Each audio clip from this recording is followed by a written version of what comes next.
आज हम पढ़ेंगे costumes of different states of India, यानी कि इंडिया के अलग अलग स्टेट्स के अलग अलग तरह के कॉस्ट्यूम्स। इस चैप्टर में हम पहले भी 2 लेक्चर ले चुके हैं, जिसमें हमने गुजरात तक के कॉस्ट्यूम्स के बारे में पढ़ा था। आज हम हरियाणा से उसके आगे के जो राज्य हैं उनके कॉस्ट्यूम्स के बारे में पढ़ेंगे। तो पहले आता है आपका हरियाणा। अपने पड़ोसी पंजाब की तरह हरियाणा राज्य में भी पारंपरिक पोशाक है जो रंगों का एक दंगा है। हरियाणा राज्य में भी पंजाब की ही तरह कलरफुल कपड़े बहुत ज़्यादा चलते हैं। बहुत ब्राइट कलर चलते हैं, कंट्रास्ट कलर चलते हैं, मैचिंग कलर चलते हैं, लाइट और डार्क कलर चलते हैं। तो इस तरह के एक रंगों का वहाँ पे बहुत मेल जोल रहता है। एक विशेष प्रकार की घाघरा चोली महिलाओं के लिए पारंपरिक पोशाक है, जिसमें एक लंबी एंकल लेंथ स्कर्ट शामिल है जिसे दामन कहा जाता है। कुर्ती और चुंदर को ओढ़नी कहा जाता है। एक विशेष प्रकार की घाघरा चोली है जो वहाँ की महिलाओं के लिए पारंपरिक पोशाक है।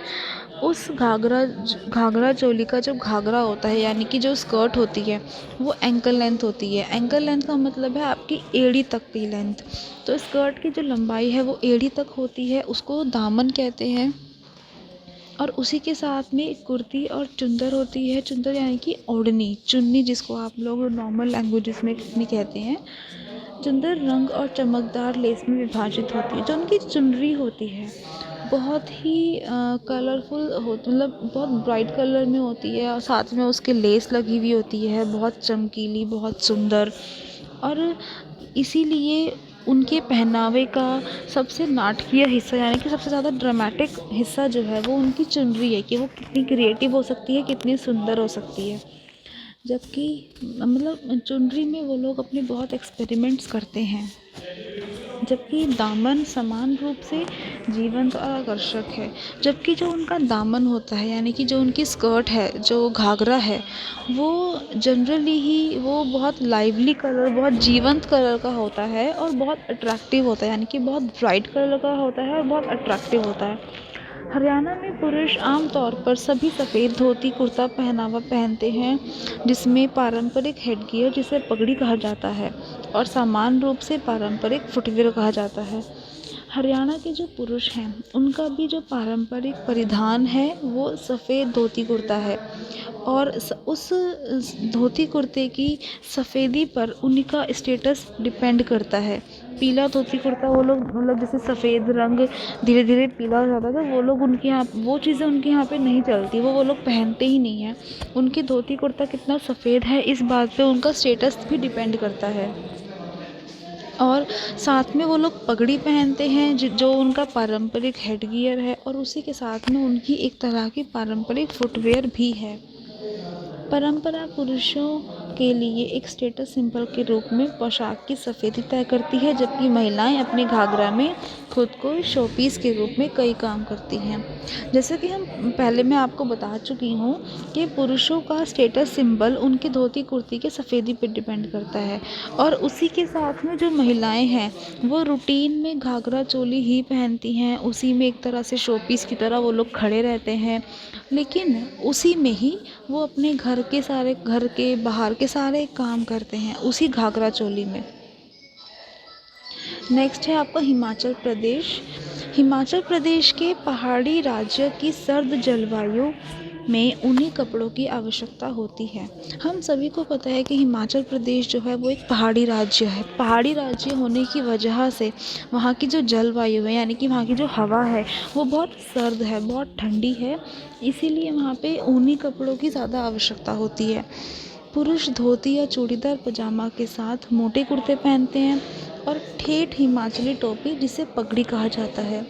जो पुरुष हैं हिमाचल प्रदेश के, वो या तो धोती पहनते हैं या फिर एक चूड़ीदार पजामा पहनते हैं, लेकिन उसी के साथ में जो वो लोग कुर्ता पहनते हैं, वहाँ की ठंड की वजह से वो कुर्ते का कपड़ा बहुत मोटा होता है, ताकि उनको वो कपड़ा ठंड से बचा सके, क्योंकि हिमाचल प्रदेश में बहुत ठंड होती है। इसीलिए धोती या फिर चूड़ीदार पजामा के साथ में वो एक मोटा कुर्ता पहनते हैं, और उसी के साथ में वहाँ की एक हिमाचली टोपी भी है जो बहुत ठेठ हिमाचली टोपी है। वो एक तरह की पगड़ी होती है अपना सिर को कवर करने के लिए।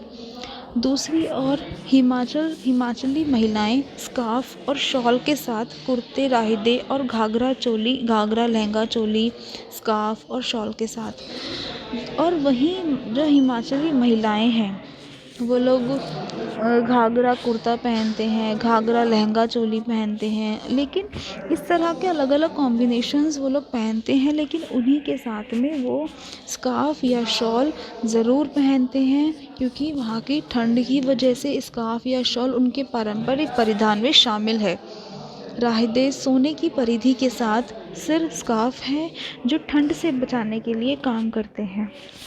जो उनके राहिदेज हैं वो एक सर के स्कार्फ हैं जो उनको ठंड से बचाते हैं। हम लोग भी, आप लोगों ने देखा होगा, जो महिलाएं होती हैं एक ऊनी स्कार्फ सर पे पहनती हैं, उसी तरह से उनका भी एक ये सर का स्कार्फ होता है जिसको वो लोग राहिदेज कहते हैं। वो गर्म होता है जिससे उन्हें ठंड में मदद मिलती है। क्षेत्र से पश्मीना शॉल ऊनी कपड़ों की एक किस्म है जो गर्मजोशी और गुणवत्ता के लिए लोकप्रिय है। वहाँ आप सबने पश्मीना शॉल का नाम बहुत सुना होगा, बहुत सारे गाने भी हैं जिसमें पश्मीना शॉल का ज़िक्र आता है। पश्मीना शॉल बहुत गर्म होती है, वो अपनी गुणवत्ता के लिए ही फेमस है। तो पश्मीना शॉल जो है वहाँ की एक लोकप्रिय मतलब एक कपड़ा है जो वहाँ का स्पेशलिटी मानी जाती है। एक ऊनी कपड़ों की ही एक किस्म है जो वो लोग पहनते हैं। नेक्स्ट आता है आपका जम्मू और कश्मीर। धरती के स्वर्ग पर हावी होने वाली ठंड इलाके जम्मू और कश्मीर के पारंपरिक ड्रेस कोड को अनिवार्य रूप से सर्दियों के कपड़े बनाते हैं। जम्मू और कश्मीर को आप सभी ने सुना होगा कि वो धरती का स्वर्ग है ना। सब लोगों ने ये चीज़ें बचपन से सुनी होगी कि वो एक हेवन है पूरे वर्ल्ड का। और इसीलिए वहाँ पर बहुत ठंड भी होती है। वहाँ के ठंडे इलाके की वजह से जम्मू कश्मीर के जो पारंपरिक परिधान है, जो पारंपरिक ड्रेस कोड है, वो कंपलसरी है, अनिवार्य रूप से वो सर्दियों के कपड़े होते हैं। अपने चमकीले लाल सेब की तरह, जिसके लिए यह राज्य बहुत प्रसिद्ध है, जम्मू और कश्मीर की पोशाक समान रूप से उज्ज्वल रंगों के एक रमणीय संयोजन में डूबी हुई है। आप सभी लोगों ने सुना होगा कश्मीरी सेब, जो बहुत लाल होता है। यहाँ पर भी बहुत मिलता है कश्मीरी सेब के नाम से, जो जम्मू कश्मीर से आता है, वहाँ की स्पेशलिटी है। तो उस लाल चमकीले सेब की तरह वहाँ के कपड़े भी बहुत मतलब उज्ज्वल रंगों के होते हैं, बहुत चमकीले होते हैं, ब्राइट होते हैं। फेरन राज्य का पारंपरिक पहनावा है जो पुरुषों और महिलाओं के लिए सामान्य है। हिंदू और मुस्लिम दोनों में कुछ भिन्नताएं हैं। फेरन है जो वहाँ का एक पारंपरिक पहनावा है। वो आप लोगों ने बहुत देखा भी होगा, जितने भी लोग कश्मीर जाते हैं वो लोग उस फेरन कॉस्ट्यूम में ज़रूर अपनी फ़ोटोग्राफ्स कराते हैं। आप लोगों ने बहुत मूवीज़ में भी एक पहनावा देखा होगा जो उनका ऊपर से लेकर नीचे तक का एक वन पीस होता है, उसमें एम्ब्रॉयडरी होती है, बहुत कलरफुल होता है। तो वो वहाँ का एक पारंपरिक पहनावा है जो मेल्स और फीमेल्स दोनों के लिए ही कॉमन है। बस डिफरेंस वहाँ पे ये आता है कि जो वहाँ के हिंदू हैं और जो वहाँ के मुस्लिम हैं, उन दोनों के जो कॉस्ट्यूम हैं उनमें कुछ ना कुछ चेंजेस हैं। मतलब दोनों के कॉस्ट्यूम हैं तो फेरन ही, लेकिन कुछ चेंजेस के साथ। हिंदू महिलाएं तारंगा नामक एक हेड ड्रेस के साथ मिलकर संकीर्ण आस्तीन वाली पगड़ी पहनती हैं। वहीं राज्य की मुस्लिम महिलाएं अपनी पोशाक पर फ्लेयर्ड और लंबी आस्तीन वाली पहनते हैं। जो वहाँ की हिंदू महिलाएं हैं वो एक तारंगा नामक एक हेड ड्रेस पहनते हैं। मतलब एक सर पे वो लोग टोपी पहनते हैं जिसको तारंगा कहते हैं। उसी के साथ में एक जो मतलब तारंगा, ये लाइन में हल्की सी गड़बड़ है। तारंगा एक पगड़ी का नाम है और उसी के साथ में जो वो लोग ड्रेस डालते हैं वो उनकी नैरो यानी कि फिटेड स्लीव्स होती हैं। और वहीं मुस्लिम महिलाएं जो हैं उनकी पोशाक पे जो स्लीव्स होती हैं वो फ्लेयरी होती हैं। बेल स्लीव, जिसका आप लोगों ने नाम सुना होगा, बेल स्लीव्स होती हैं। तो ये कुछ चेंजेस हैं जो दोनों की पोशाक में भिन्नता लाते हैं। व्यापक स्लीव्स के कपड़े आम तौर पर हेड्रेस अबाया के साथ होते हैं, जो सिर के चारों ओर बांधकर और फिर इसे पिन करके पहना जाता है। एक बहुत ही ब्रॉड स्लीव के कपड़े वो लोग पहनते हैं, हेड ड्रेस होता है, साथ में एक अबाया पहनते हैं वो लोग, जो जिसमें उनकी स्लीव्स बहुत फ्लेरी होती हैं, और जो उनका हेड ड्रेस है उसको वो सिर के चारों ओर पहन लेते हैं और एक तरफ उसको पिन कर लेते हैं। तो ये मुस्लिम जैसे हम लोगों ने ऊपर पढ़ा, हिंदू महिलाएं तो तारंगा नाम का हेड ड्रेस पहनते हैं और मुस्लिम महिलाएं अबाया नाम का एक हेड ड्रेस पहनती हैं। पुरुषों के लिए फेरन को पगड़ी या स्कल कैप्स और पठानी सूट द्वारा पहना जाता है। जो पुरुषों के लिए फेरन है, तो हिंदू लोग जो है वो तो एक तरह की पगड़ी पहनते हैं, और मुस्लिम लोग जो हैं वो जो उनकी स्कल कैप्स होते हैं, जनरली जो मुस्लिम लोग स्कल कैप्स पहनते हैं वो उस स्कल कैप्स को पहनते हैं फेरन के रूप में, फेरन के साथ, और उसी के साथ में वो लोग या फिर पठानी सूट भी पहन लेते हैं। महिलाएं आमतौर पर सलवार या चूड़ीदार पहनती हैं, साथ ही उनकी फेरन ड्रेस जो कि जटिल जरी कढ़ाई और पारंपरिक गहनों से सजी होती है।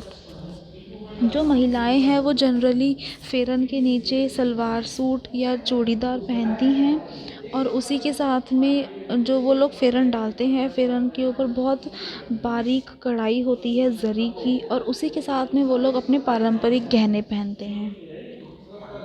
तो ये हमारा जम्मू कश्मीर तक का टॉपिक पूरा होता है। इसके बाद के स्टेट्स हम इसके नेक्स्ट चैप्टर में पढ़ेंगे।